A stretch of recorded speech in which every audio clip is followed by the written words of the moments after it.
میں یہاں پہلے بھی آیا ہوں اور مجھے جو چیز پسند آئی ملاکنڈ یونیورسٹی کی وہ میں آپ کو بتاؤں وہ کیا چیز ہے۔ میں دنیا میں ساری یونیورسٹیز بڑی یونیورسٹیز میں پھرا ہوا ہوں، کیا چیز ہے۔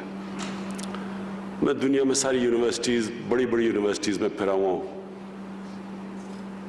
دنیا کی ٹاپ یونیورسٹی میں پڑھا ہوا ہوں، اور جو میرا خواب ہے جو نمل یونیورسٹی، وہ میرا یہ خواب ہے کہ وہ پاکستان کی آکسفورڈ یونیورسٹی بنے گی۔ ایک یونیورسٹی، صرف یونیورسٹی نہیں، ایک نالج سٹی، اور ایک القادر یونیورسٹی جو انشاءاللہ سپٹمبر کو شروع ہوگی۔ القادر یونیورسٹی ایک اور قسم کی چیز ہے۔ میں نے دنیا کے بڑے اسلامک اسکالرز جو دنیا میں ہوتے ہیں ان سب کو بورڈ کے اوپر لے کے آیا ہوں، اور میری کوشش یہ ہے کہ اپنی قوم کو ایک ایسی انٹلیکچول لیڈرشپ دوں القادر یونیورسٹی سے کہ جو لوگوں کو سمجھ تو آئے کہ اللہ نے کیوں ہمیں پیدا کیا، ہمارا اس دنیا میں مقصد کیا ہے، ہم جب اس دنیا سے جائیں گے تو ہمارا کیا ہوگا۔ یہ صرف اور صرف اللہ نے جتنے بھی پیغمبر بھیجے تھے وہ ان کا مقصد ہی یہ تھا کہ انسانوں کو یہ بتائیں، سب پیغمبروں کا یہی مقصد تھا۔ تو انسان اور جانور میں کیا فرق ہے؟ جانور بھی آتا ہے، بچے پیدا کرتا ہے، کھاتا پیتا ہے، مر جاتا ہے۔ تو اگر انسان بھی پیسہ بنائے، بچے پیدا کرے، اپنے لیے کھائے پیے اور مر جائے تو اس میں اور جانور میں زیادہ فرق نہیں ہے۔ انسان اشرف المخلوقات ہے، اللہ کی سب سے عظیم مخلوق۔ فرشتوں کو اللہ نے کہا کہ اس کے سامنے جھکو، اور شیطان کو اللہ نے اس کو یعنی جو اس کو کنڈیم کیا، وہ کیا ہی اس لیے کہ اس میں تکبر تھا، وہ کہتا میں انسان سے زیادہ سپیریئر ہوں۔ لیکن اللہ نے کہا کہ میں نے انسان میں وہ صلاحیتیں دی ہیں جو تمہیں بھی نہیں پتا اور تمہیں بھی نہیں دی۔ کہنے کا مقصد یہ ہے کہ انسان ایک بہت، اللہ نے اپنی سب سے ہمیں عظیم مخلوق بنایا۔ تو جب تک انسان اپنا دنیا میں مقصد نہیں سمجھتا، یہ دنیا میں آپ دیکھیں افراتفری مچی ہوئی ہے، لالچ ہے، پیسے کے پیچھے بھاگ رہے ہیں کہ جیسے پیسے سے خوشی آ جائے گی۔ ایک نیو یارک ٹائمز سے میں نے پڑھا ایک دفعہ،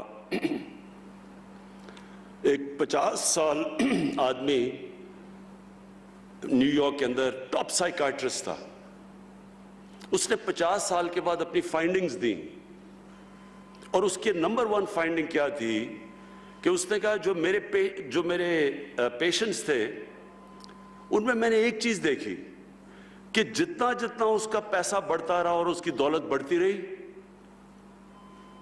اتنی اس کی خوشی کم ہوتی گئی۔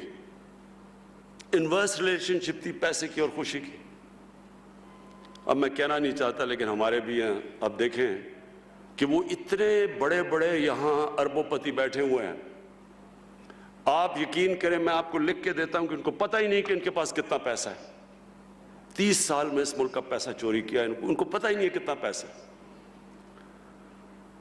لیکن اللہ قرآن میں کہتا ہے کہ میری زمین پہ نکل کے دیکھو، ہر جگہ میرے اشارے ہیں، ہر جگہ میں سبق دیتا ہوں تمہیں، تو ان کو دیکھو کہ لعنت ہے ایسے پیسے کی۔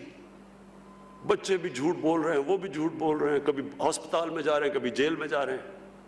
یہ ہمارے لیے عبرتناک چیز ہے کہ پیسہ خوشی نہیں دیتا۔ خوشی اس کو ملتی ہے جو آپ 5 وقت کی نماز میں اللہ سے ایک چیز ہی مانگتے ہیں کہ اللہ مجھے ان کے راستے پہ لگا جن کو تو نے نعمتیں بخشیں، ان کے نہیں جو اپنی تباہی کے راستے پہ نکل گئے۔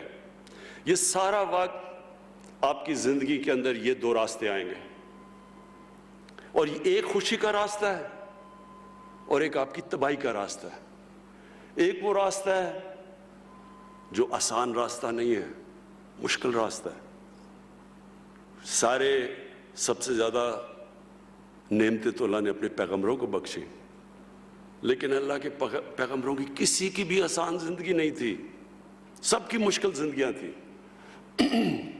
تو یہ جو ہم کئی دفعہ سمجھتے ہیں نا، قرآن میں ایک اور آیت ہے کہ جس چیز کو تم اپنے لیے اچھا سمجھتے ہو وہ برا ہے، اور جس کو برا سمجھتے ہو وہ اچھا ہے۔ مطلب یہ ہے کہ ہم آسان زندگی کو کئی دفعہ اچھا سمجھتے ہیں، وہ انسان کے پوٹینشل کو تباہ کر دیتا ہے۔ ہم شارٹ کٹس لے لیتے ہیں زندگی میں۔ کوئی آج تک بڑا کام کسی انسان نے نہیں کیا شارٹ کٹ لے کے، کبھی بھی نہیں ہوا۔ اگر اللہ کے حبیب جو انسان کو اللہ نے سب سے زیادہ پیار کیا، اگر ان کو 13 سال سب اتنے مشکل وقت سے اللہ نے گزارا تو برا تو نہیں ہوگا ہمارے لیے۔ اللہ نے ثابت کیا کہ جب وہ دنیا کی تاریخ کے سب سے گریٹسٹ لیڈر بنے تو 13 سال ان کو سب سے مشکل وقت سے گزارا۔ 10 سال کے بعد صرف 40 لوگ مسلمان تھے، اور وہ دنیا کی تاریخ میں ایسا انقلاب نہیں آیا جو انہوں نے 23 سال کے بعد، ان کی نبوت کے 23 سال کے بعد جو وہ انقلاب آیا ہے۔ کبھی اس لیے میں نے القادر یونیورسٹی بنا رہا ہوں کہ ہمیں پتہ اسٹڈی کریں ہمارا انٹلیکٹ کہ وہ کیا چیز تھی، وہ کیا کوالٹیز تھی کہ انہوں نے وہ عرب جو تقسیم ہوئے تھے، جن کی حیثیت کوئی نہیں تھی، 2 سپر پاورز تھیں دونوں طرف، وہ کیا چیز تھی کہ 13 15 16 سالوں کے اندر وہی جن کی حیثیت نہیں تھی، وہ 2 سپر پاورز ان کے سامنے گھٹنے ٹیک گئی اور دنیا کا سب سے عظیم سویلائزیشن کیا۔ صرف یہ نہیں کہ وہ دنیا میں ساری جگہ چلے گئے اور ان کی فوجیں کامیاب ہو گئیں، وہ تو منگولین کی جو چنگیز خان کی فوجیں تھیں وہ بھی سب سے تیزی سے کامیاب ہو گئیں، لیکن 100 سال کے بعد پتہ ہی نہیں کہ منگولین کدھر گئے، منگولین سویلائزیشن کا ہی نہیں پتہ۔ انہوں نے تو وہ سویلائزیشن قائم کیا جو سب سے عظیم سویلائزیشن تھا، اور جس کی وجہ سے اگر یورپ آج اور ویسٹ آگے بڑھا ہے تو وہ سویلائزیشن نے جو نالج کو ڈیولپ کیا اور پھر آگے ان کے سائنٹسٹ مسلمانوں نے آگے چھوڑا۔ تو کہنے کا مقصد یہ ہے کہ ایک یونیورسٹی ہے جو کہ انشاءاللہ نالج سٹی بنے گی، یہ تو گورنمنٹ میں نہیں نا، یہ تو میں نے گورنمنٹ کے باہر بنائی ہے، اور دوسری جو یونیورسٹی ہے وہ انشاءاللہ جو علامہ اقبال نے جو ایک کتاب لکھی تھی کہ the reconstruction of religious thought in Islam، کہ اسلام وزیر اعظم عمران خان مالاکنڈ یونیورسٹی میں تقریب سے خطاب کر جو ٹیکنالوجی کی اب ریولوشن آ رہی ہے دنیا میں، اس سپیڈ پہ کبھی ٹیکنالوجی آگے بڑھی نہیں جو اس سپیڈ پہ آج بڑھ رہی ہے، تو وہ تو ہمیں اس پہ شرکت کرنی ہے پوری طرح۔ ہم آگے پیچھے رہ گئے ہیں۔ ٹیکنیکل ایجوکیشن کی بہت ضرورت ہے کیونکہ ہمارے اتنے زیادہ بے روزگار نوجوان ہیں، ان کو جب تک ٹیکنیکل ایجوکیشن نہیں ملے گا روزگار نہیں ملے گا۔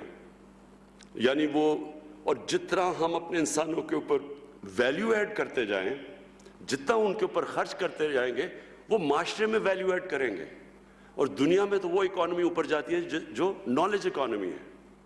تو ہمارے ملک میں یہ بہت بڑی ہم نے غلطی کی کہ ہم نے نہ ٹیکنالوجی کے اوپر، نہ اپنی ہائر ایجوکیشن پہ، نہ ٹیکنیکل ایجوکیشن پہ اتنا زور لگایا۔ تو یہ دونوں ساتھ ساتھ جاتے ہیں۔ ایک آپ کو اکوپ کرتا ہے دنیا میں آگے بڑھنے کے لیے، کیونکہ سارے سائنسدان جب مسلمان اوپر گئے تو سائنسدان بھی سارے ٹاپ مسلمان تھے۔ دوسرا، اس سے بھی امپورٹنٹ چیز ہے کہ ہمیں بتاتا ہے کہ ہمارا دنیا میں مقصد کیا ہے۔ ہم عقل مند جانور نہیں ہیں، ہم انسان ہیں، اشرف المخلوقات ہیں۔ تو یونیورسٹی ایجوکیشن کا بہت بڑا امپیکٹ پڑتا ہے سوسائٹی پہ، کیونکہ یونیورسٹی ایجوکیشن لوگوں کو ایک اور لیول پہ لے کے جاتی ہے۔ امریکہ کی جو اسینٹ ہوئی، جب آج سے 120 سال پہلے اوپر جانا شروع ہوا امریکہ، تو وہ اس کی ایک بہت بڑی وجہ تھی کہ دنیا میں سب سے زیادہ گریجویٹس امریکہ میں نکل رہے تھے۔ جب آپ کے گریجویٹس، جب آپ کی ہائر ایجوکیشن کے اندر آپ لوگوں کے اوپر انویسٹ کرتے ہیں اپنے پاپولیشن پہ، تو وہ خود ہی ملک اٹھا دیتا ہے، ضرورت نہیں پڑتی آپ کو کچھ کرنے کی۔ ایک پڑھا لکھا پاپولیشن خود قوم کو اٹھاتا ہے۔ تو میں آپ کو خراج تحسین پیش کرتا ہوں کہ یہاں سے آپ کے اتنے زبردست رزلٹس ہیں مالاکنڈ یونیورسٹی کے، اور انشاءاللہ میں نے محمود خان کو کہا ہوا ہے کہ جیسے جیسے ہمارے حالات بہتر ہوتے جائیں گے ہم بڑے مشکل حالات سے نکلے ہیں. پہلے تو سال سٹیبل ہی کرتے رہے کیونکہ بالکل ملک مقروض تھا. اور میں آپ کو ذرا بتاؤں کہ مقروض کیسے تھا, یعنی آپ کو سٹیٹسٹکلی پتہ چلے کہ ملک کے حالات کیا تھے. جب ہم آئے تو ملک کے پاس پیسے نہیں تھے, اپنے جو باہر کی قرضوں کی قسطیں دینی تھی اور اپنی ری پیمنٹس کرنی تھی, ہمارے پاس پیسے نہیں تھے, ڈیفالٹ کر رہے تھے. ہمارے دوست ملکوں نے مدد کی, بچا لیا ہمیں ڈیفالٹ سے. اگر ڈیفالٹ ہو جاتا تو لوگ آج اگر مہنگائی کو کہہ رہے ہیں کہ زیادہ مہنگائی ہے, آپ کو اندازہ نہیں کہ وہ کس طرح کی مہنگائی آنی تھی, کیونکہ ڈیفالٹ ہوتا تو روپے نے گر جانا تھا. جب روپے نے گرنا تھا تو سب مہنگی ہو جاتی ہے. تو ابھی بھی جو مہنگائی ہے وہ اس لیے کہ 2018 کے شروع میں اور اب تک روپیہ 107 روپے ڈالر سے 155 یا 160 پہ پہنچا ہے. تو جب روپیہ گرتا ہے ساری چیزیں مہنگی ہو جاتی ہیں, امپورٹ سب کچھ, تیل, بجلی, ٹرانسپورٹ, باہر سے دالیں, گھی, جو چیز امپورٹ ہوتی ہے وہ مہنگی ہو جاتی ہے. تو ایفیکٹ روپے کی کمزوری سے پڑتا ہے. تو روپیہ اگر, کیونکہ ہمارے پاس تو فورن ایکسچینج ریزروز ہی نہیں تھے, تو اگر وہ روپیہ گرنا شروع ہوتا, ہمارے پاس تو کوئی چیز اس کو روکنے کے لیے نہیں تھی, اس لیے ہمارے دوست ملکوں نے ہماری مدد کی, ہم بچ گئے. تو آج ذرا 2.5 سال میں آپ کو یہ بتاؤں کہ پچھلے نون لیگ کے 2.5 سال میں انہوں نے کتنا قرضوں پہ سود واپس کیا تھا, 3000 ارب. ہم نے اپنے 2.5 سال میں قرضوں پہ کتنا سود اب تک واپس کر چکے ہیں, 3.2 ٹریلین, 6.2 ٹریلین, یعنی دگنے سے زیادہ. 6.2 ٹریلین ہم نے واپس کیا ہے, انہوں نے اسی ٹائم میں 3 ٹریلین واپس کیا. سود کے ساتھ جو ہم نے لون ریپیمنٹس کی ہیں, انہوں نے آرام سے انہوں نے اپنے 2.5 سال میں کتنی ریپیمنٹس کی تھیں, لون پلس انٹرسٹ, 20 ٹریلین, 20,000 ارب. ہم نے ابھی تک کتنی کی ہیں, 35,000 ارب. سو اس کا ہوتا کیا ہے, جب آپ اتنے زیادہ قرضے واپس کرتے ہیں, پیسے ہی نہیں ہوتے اپنی تعلیم پہ خرچ کرنے کے لیے, ہسپتالوں پہ, سڑکوں پہ. تو یہ تو ہم اب میں آپ کو بتاتا ہوں کیا کرنا ہے, ہمارے جو چیلنجز اور ہم کیا کر رہے ہیں. نمبر 1, اب ہمارے اوپر یہ قرضوں کا بوجھ پڑا ہوا ہے, اس کو ہم نے واپس کیسے کرنا ہے, ویلتھ کریشن سے. ایسے پروجیکٹس بنانے ہیں جو کہ ہماری دولت میں اضافہ کریں. مثلا لاہور میں راوی سٹی بنا رہے ہیں, نیا شہر, اس کے اندر ٹریلینز کی یعنی کئی ہزار ارب روپے کی اس کے اندر ویلتھ جنریشن ہوگی. ہمارا کوئی خرچہ نہیں ہوگا کیونکہ پرائیویٹ سیکٹر آئے گا. ایک کراچی میں بنڈل آئیلینڈ ہے, بڑے بڑے انویسٹرز انتظار کر رہے ہیں. جس وقت ابھی سندھ حکومت ہمیں کسی وجہ سے اجازت نہیں دے رہی, لیکن بڑے بڑے انویسٹرز آ رہے ہیں جو کہ وہاں انویسٹ کرنا چاہتے ہیں. اس سے کیا ہوگا, فورن ایکسچینج آئے گا ہمارے پاس, ہمارا روپیہ مضبوط ہوگا. پھر ہم نے لاہور میں ایک ڈسٹرکٹ بنائی ہے, بزنس ڈسٹرکٹ.